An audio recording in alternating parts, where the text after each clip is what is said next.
Una especie de liturgia, porque viene primero unos monólogos y la gente, la verdad que se ríe mucho, se lo pasa muy bien.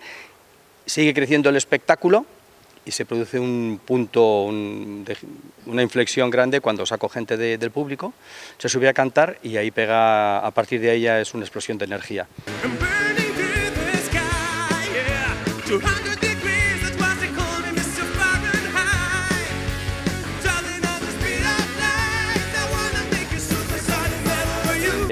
Que soy yo un pureta que me he prejubilado y con todo lo que he conseguido ahí recabar y tal, pues he montado este tributo para regocijo y gozo de todos los frikis enamorados de la obra de Queen, ¿sabes? Para mantener viva la llama de la esencia de Queen.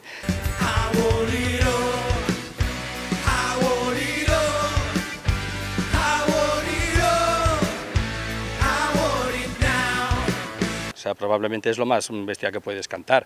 De hecho, Freddie Mercury cantaba las canciones en directo casi todas bajadas de tono y a veces hecho polvo. Pero es igual, como era un icono, es que le amabas como era, ¿no?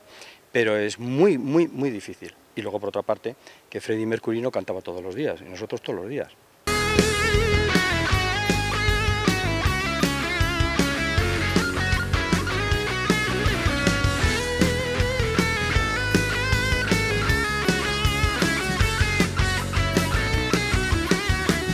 Freddie Mercury tiene una unión especial con Barcelona, y es que cantó el himno oficial de los Juegos Olímpicos con la gran Montserrat Caballé, ¿no? Entonces creo que es una ocasión increíble, aunque no lo llevamos habitualmente en nuestra gira, pero es una gran ocasión para incluirlo, ¿eh? Y la cantamos al final, unos días lo vamos a cantar en principio mi compañero Manuel Bartol y yo, pero vamos a tener la maravillosa incorporación de Melanie, que es una niña prodigio que canta ópera, que es increíble, que la veríais en la Voz Kids, que fue ganadora. Y el otro día vino a vernos y verdaderamente es sorprendente que de ese cuerpo con esa fragilidad pueda salir esa voz. Yeah,